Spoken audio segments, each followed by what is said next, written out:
Hi friends, ఇప్పుడు మీరు చూస్తున్న ఈ వీడియో ఇంటీరియర్ రీసెంట్గా హైదరాబాద్లో కంప్లీట్ అయింది. అయితే మనలో చాలామంది ఇంటీరియర్స్ చేయించుకుందాం అనుకునే వాళ్ళు ఇంటీరియర్స్ డిజైనర్స్ దగ్గరకో లేకపోతే ఆర్కిటెక్ట్ దగ్గరకో వెళ్ళినప్పుడు ఏం జరుగుతుందంటే చాలామంది ముందు అడిగే క్వశ్చన్ ఏంటంటే ఎంత అవుతుంది. సో ఈ ఎంత అనేది ముందు పెట్టడం వలన మనకి బెస్ట్ అవుట్పుట్ రాదని నా పర్సనల్ ఒపీనియన్. అయితే ఎలా వెళ్ళాలి అంటే ఓ చిన్న చిట్కా చెప్తాను.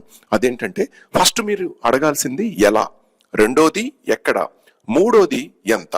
సో ఈ సీక్వెన్స్ రివర్స్ చేయకుండా మొట్టమొదట ఎలా అంటే మనం ఏ డిజైనింగు, ఏ ప్లానింగు, ఏ మెటీరియల్, ఏ ఫినిషింగు, అలాగే ఏ బ్రాండ్, ఇలాంటివన్నీ కూడా మనం ఎలా అనేది ముందు ఒక ఐడియాని ప్రిపేర్ చేసుకుని ఒక క్వాలిటీ డిస్కషన్ జరిగిన తర్వాత డెఫినెట్గా ఎక్కడ రెండో పాయింట్ అంటే మనం ఎక్కడ చేయించుకుంటున్నాం.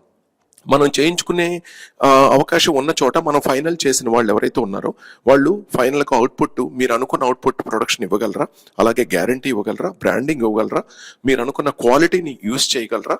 సో ఇవన్నీ కెపాసిటీ వాళ్ళకు ఉందా, ఇలాంటివన్నీ కూడా మీరు ఆలోచించి ఎక్కడ అనేది మీరు చేయించుకునే ప్లేస్ని మీరు డిసైడ్ చేయండి. ఎలా అనేది డిస్కషన్ చేసుకుని ఒక ఐడియాలజీకి రండి. ఆ తర్వాత ఎంత, ఆ బడ్జెట్ని బేస్ చేసుకుని మీ బడ్జెట్ని మీరు సెట్ చేసుకున్నట్లయితే బెస్ట్ అవుట్పుట్ వస్తుందని నా ఒపీనియన్. Okay friends.